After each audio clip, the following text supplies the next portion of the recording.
Now, I'm sure that we'll all agree that if you went to the dentist and got told that there's an issue with your teeth, they may have to do an extraction, you may actually lose the tooth, we'd all agree that that is pretty bad news. In fact, it's quite devastating. And I have recently just got back from the dentist and I received this news. Now, let's imagine that you received that news. What comes to your mind first thing? What are they going to do in the operation? Or how's it going to feel? Is it going to hurt? What are people going to think if they see me with no tooth? And if you drink alcohol, your instinct might be, oh, do you know what? I just want to have a drink. And today in this video, I want to unpack what just happened to me in the dentist and how I dealt with this extremely high stress situation, but didn't end up drinking. In fact, it never crossed my mind once. And it was only after I'd finished with all the procedures that I started thinking about it, thinking, man, if I was drinking alcohol, this would have ended up so differently. So I wanted to make this video to really help you guys get through any challenge in your life, be it literally any challenge. It could be the hardest thing you've ever done in your life without turning to alcohol, because that is possible for you. And guys, if you actually want my personal help stopping drinking, then please do click the link in the description and book a call. What I do is work with business owners and professionals, helping them to get control of their drinking by reframing the way that they view alcohol with a totally new way of doing things, using something called first principles thinking. There are hundreds of people who I've helped now, and if you want more details, you can go to soberclear.com, or if you're ready to book a call and see if the program could be a good match, please click the link down below. So, what has just happened to me is when we moved over to Dubai, I got this excruciating toothache out of nowhere. It just started with a little bit of toothache, and then before you know it, I was in some of the worst pain that I've ever been. It was almost as bad as a migraine, because I sometimes get migraines as well. Like once or twice a year, I'll get this excruciating migraine where I can't leave the bedroom and I need to close the curtains.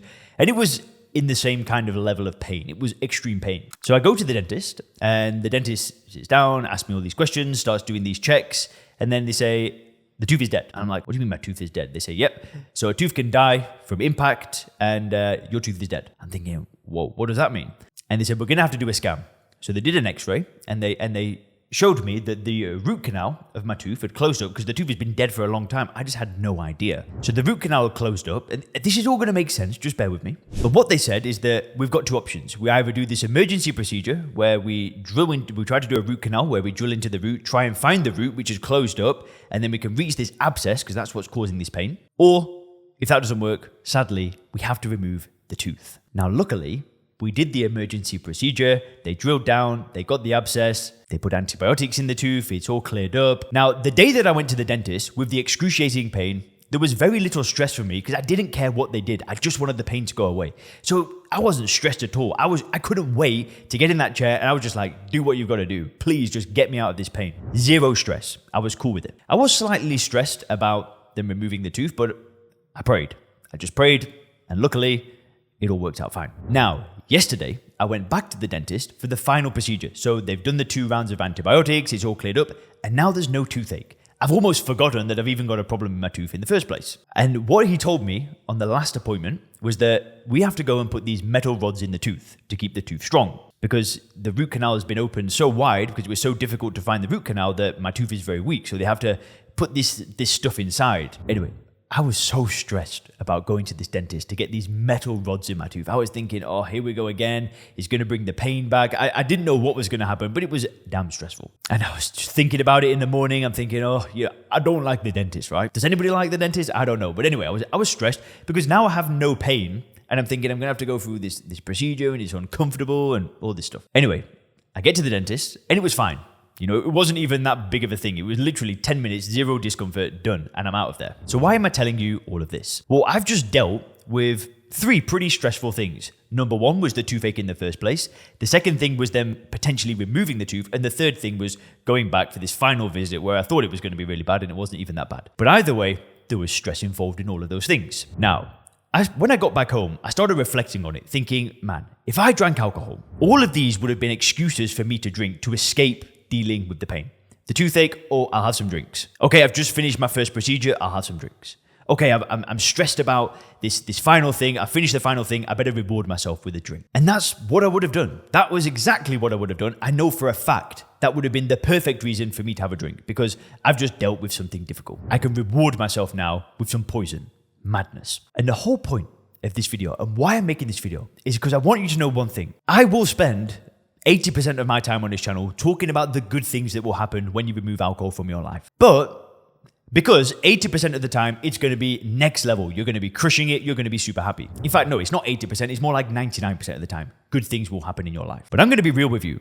Bad things will happen as well. You could get bad news. You could get health scares still. I've actually, sadly, just had a family member that passed away. Another sad thing that I've had to deal with. But this is life. These bad things happen. And we have to deal with stress. That is just part of being alive. And I know this sounds very simple, but I want you to know one thing. When bad things happen, you need to be able to deal with and process bad things, stressful emotions, negative emotions without turning to the bottle. Because one thing that I'm so sure about is that if you turn to the bottle, it will solve nothing. It won't help you. It won't do anything for you. And all alcohol will do is exacerbate any problem that you've got. Maybe for a split second, you find relief. Maybe if I drank alcohol the day I had the toothache, for 20 minutes, the pain might go away. Maybe after I found out that the family member passed away, maybe some drinks for a split second might make me feel a bit of relief. And I'm under no illusion that the alcohol will help. Yeah, you know what? You might get a split second of relief. Let's get real. But so what? The problem's still there. It doesn't actually solve anything. Every time you get a negative emotion, you're just going to turn to a drink, turn to a bottle. What would you say if your kids said, you know what, Dad, Mum, I'm having a really hard time at college. I'm having a really hard time in my career. I need this drink. Would you want them to do that? What happens if it was your best friend doing this? You wouldn't want them to do this. But anyway, guys, the point of the video is just to remind you that life isn't always going to go perfect. But turning to the bottle never solves anything, ever. So just stick on the path, be ready for the hard days, and keep going, my friend. I believe in you. You've got this. Click the video on the screen now to learn how David stopped drinking alcohol for 11 months.